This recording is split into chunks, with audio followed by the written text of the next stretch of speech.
안녕하세요. 오늘도 복된 날입니다. 오늘은 역대하 23장 16절에서 24장 16절 말씀을 함께 살펴보도록 하겠습니다. 여호야다와 백성들은 말씀대로 준비하고 치밀하게 계획하여 요아스를 왕으로 세웁니다. 그리고 이제 언약을 맺습니다. 16절입니다. 여호야다가 자기와 모든 백성과 왕 사이에 언약을 세워 여호와의 백성이 되리라 한지라. 제사장 여호야다가 주도하여 왕과 백성이 하나님께 다시 속하겠다는 언약을 세웠습니다. 이는 바알을 정리하고 예배 회복과 왕권의 목적을 하나님의 언약 백성으로서 선다는 언약의 재정의입니다. 한마디로 우리는 하나님의 백성이다를 선포하는 시간인 것입니다. 하나님과 언약을 맺고 백성들은 우상을 정리합니다. 17절입니다. 온 국민이 바알의 산당으로 가서 그 산당을 부수고 그의 제단들과 형상들을 깨뜨리고 그 제단 앞에서 바알의 제사장 마단을 죽이니라. 바알과 관련된 모든 것을 정리합니다. 우상을 정리하고 바로 하나님의 성전을 재정비합니다. 18절 19절입니다. 여호야다가 여호와의 전에 직원들을 세워 레위 제사장의 수하에 맡기니 이들은 다윗이 전에 그들의 반열을 나누어서 여호와의 전에서 모세의 율법에 기록한 대로 여호와께 번제를 드리며 다윗이 정한 규례대로 즐거이 부르고 노래하게 하였던 자들이더라. 또 문지기를 여호와의 전 여러 문에 두어 무슨 일에든지 부정한 모든 자는 들어오지 못하게 하고, 지난 6년간 아달랴의 핍박으로 무너졌던 질서가 회복되었습니다. 하나님 말씀대로 제사장과 레위인을 반차대로 성전에 배치하고 번제를 율법대로 드리게 하였으며 찬송대와 악기를 다시 세웠습니다. 또한 성문마다 문지기를 세워 부정한 자가 성전에 들어오지 못하게 하였습니다. 다시 예배할 준비가 되었습니다. 이어지는 20절 21절입니다. 백부장들과 존귀한 자들과 백성의 방백들과 그 땅의 모든 백성을 거느리고 왕을 인도하여 여호와의 전에서 내려와 윗문으로부터 왕궁에 이르러 왕을 나라 보좌에 앉히매 그 땅의 모든 백성이 즐거워하고 성중이 평온하더라. 아달랴를 무리가 칼로 죽였었더라. 존귀한 자들은 귀족들, 즉 왕궁 내의 고위 인사입니다. 군의 백부장들과 왕궁 내 고위 인사들과 방백들, 즉 지방 관리들과 온 회중을 앞세워 성전에서 왕을 모시고 내려왔습니다. 요아스의 등극은 군, 귀족, 행정, 백성의 연합 승인됨을 말씀한 것입니다. 윗문으로부터는 성전구역에서 왕궁으로 내려가는 출입문입니다. 거기로부터 요아스 왕을 왕궁의 보좌에 앉히며 다시 다윗 왕조의 통치가 재개되었습니다. 그 결과 온 백성이 기뻐하고 성중이 평온해졌습니다. 이는 아달랴가 멸망했기 때문이었습니다. 이어지는 24장 1절에서 3절입니다. 요아스가 왕위에 오를 때에 나이가 7세라. 예루살렘에서 40년 동안 다스리니라. 그의 어머니의 이름은 시비아요. 브엘세바 사람이더라. 제사장 여호야다가 세상에 사는 모든 날에 요아스가 여호와 보시기에 정직하게 행하였으며 여호야다가 그를 두 아내에게 장가들게 하여더니 자녀를 낳았더라. 요아스는 7세에 왕에 올라 40년간 다스립니다. 그는 하나님이 보시기에 정직하게 행합니다. 하지만 앞선 말씀이 있습니다. 여호야다가 세상에 사는 날 동안입니다. 이 말씀은 새 소망이 가득 찬 남유다에 다시 어두움이 올 것을 예측하게 합니다. 여호야다는 요아스가 두 아내에게 장가들게 합니다. 그리고 후손들이 생겨납니다. 여호야다는 왕조가 이어지도록 돕습니다. 그리고 요아스 왕의 사역이 시작됩니다. 훼손된 하나님의 전을 보수할 계획을 갖습니다. 4절입니다. 그 후에 요아스가 여호와의 전을 보수할 뜻을 두고, 성전 보수 계획은 아달랴의 아들들이 성전을 훼손했기 때문입니다. 7절입니다. 이는 그 악한 여인 아달랴의 아들들이 하나님의 전을 파괴하고 또 여호와의 전의 모든 선물들을 바알들을 위하여 사용하였음이었더라. 요아스는 성전 보수 공사를 위해 제사장들과 레위 사람들을 불러 모읍니다. 요아스는 이들에게 유다 지역을 다니며 모세가 정한 성전세를 해마다 거두어 성전 보수를 진행하라고 명합니다. 5절 6절입니다.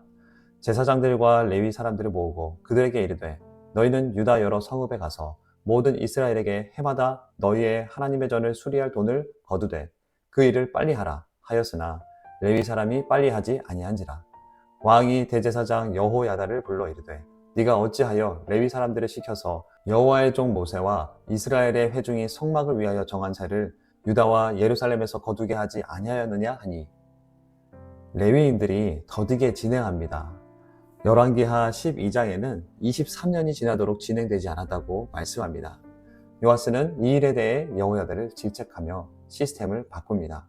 성전 문 앞에 헌금궤를 두고 왕의 명령으로 유다와 예루살렘에 공고합니다. 8절에서 10절입니다.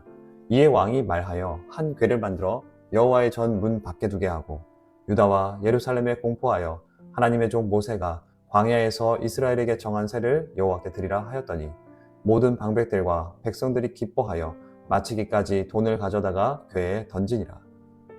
모든 지휘관들과 백성들은 성전 보수에 기쁨으로 헌금합니다.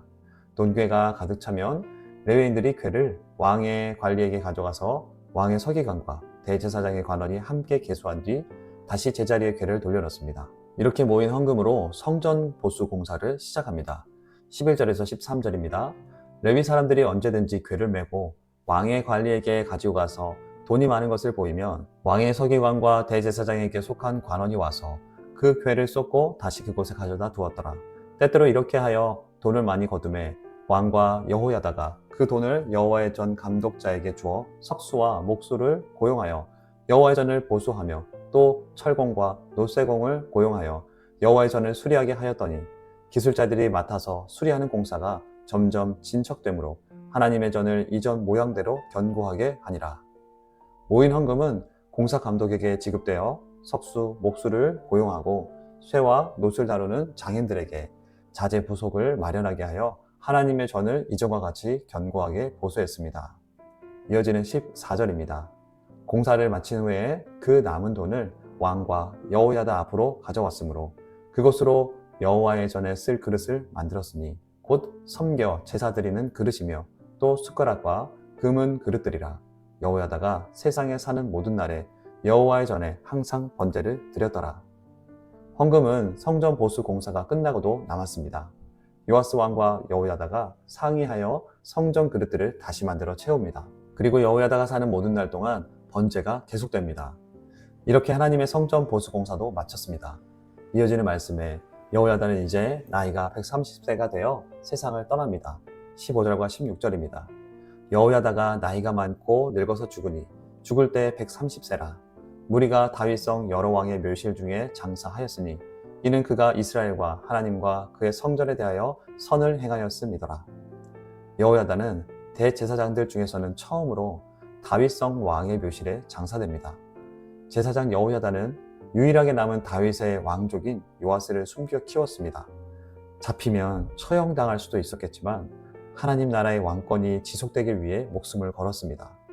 이어진 혁명을 이끈 상황도 마찬가지였습니다. 그리고 요아스가 왕위에 오른 뒤에는 우상을 버리고 성전을 재정비하여 백성들이 하나님을 온전히 예배하도록 도왔습니다. 그는 생을 마감하기까지 하나님의 나라를 위해 헌신한 자였습니다. 그리고 요아스는 여호야다의 가르침을 따라 다윗의 왕권을 이어갔으며 훼손된 하나님의 성전을 보수하는 결심을 냈습니다. 남유다 백성들은 아달랴 왕권 6년의 기간 동안 암흑기를 보냈습니다. 그래서 어떤 사람들은 바알을 숭배하러 간 사람도 있었을 테고 숨어서 예배한 자들도 있었습니다. 나라와 성전과 가정과 신앙이 혼란을 겪었습니다. 그러나 여호야다를 비롯한 군, 귀족, 관리, 백성들이 하나님의 말씀을 중심으로 다시 성전 질서를 세우고 후에는 요아스 왕을 중심으로 성전을 보수하였습니다. 하나님은 본문 말씀으로 포로귀한 다음 세대에게 말씀하십니다. 제사장 여호야다와 요아스 왕이 무너진 성전 질서 회복과 성전 보수 공사를 담당한 것을 가장 먼저 한 것처럼 희망이 없는 것 같은 상황에서도 가장 먼저 할 일은 성전 질서 회복과 예배라는 것을 말씀하십니다. 리더들이 회개하고 돌이켜서 하나님의 말씀을 중심으로 세워지라 말씀하십니다. 가정과 공동체가 말씀으로 세워지고 다시 성전 질서를 세워 하나님을 예배하는 자리에서 주님이 일하실 것이라 말씀하시는 것입니다. 오늘 저와 여러분에게도 말씀하십니다. 우리를 하나님의 군사로 하나님 나라로 부르셨습니다. 우리가 속한 자리에서 영적으로 깨워 주의 나라를 세워가라 말씀하십니다. 우리 가정이, 우리 공동체가 하나님의 말씀으로 세워져 가라고 말씀하십니다. 또한 공동체는 여호야다와 같이 자기의 유익을 구하지 않고 하나님의 나라를 위해 헌신하고 수고하는 자들을 통해 세워져 감을 말씀하십니다. 하나님은 그와 같은 헌신자를 부르십니다. 그는 대제사장으로서의 의무를 다했다라기보다 하나님 앞에 선 한 사람으로서 하나님 나라가 세워지길 간절히 바랬던 사람입니다. 이 말씀을 기억하며 기도합시다. 내가 속한 자리에서 세워질 하나님 나라를 위해 기도합시다. 이곳이 하나님의 말씀을 중심으로 세워지기 위해 기도합시다. 우리가 영적으로 무장된 주의 군사가 되어 가정과 교회에서 주께서 쓰시겠다 하시는 대로 헌신하는 자 되기 위해 기도하며 나아가겠습니다.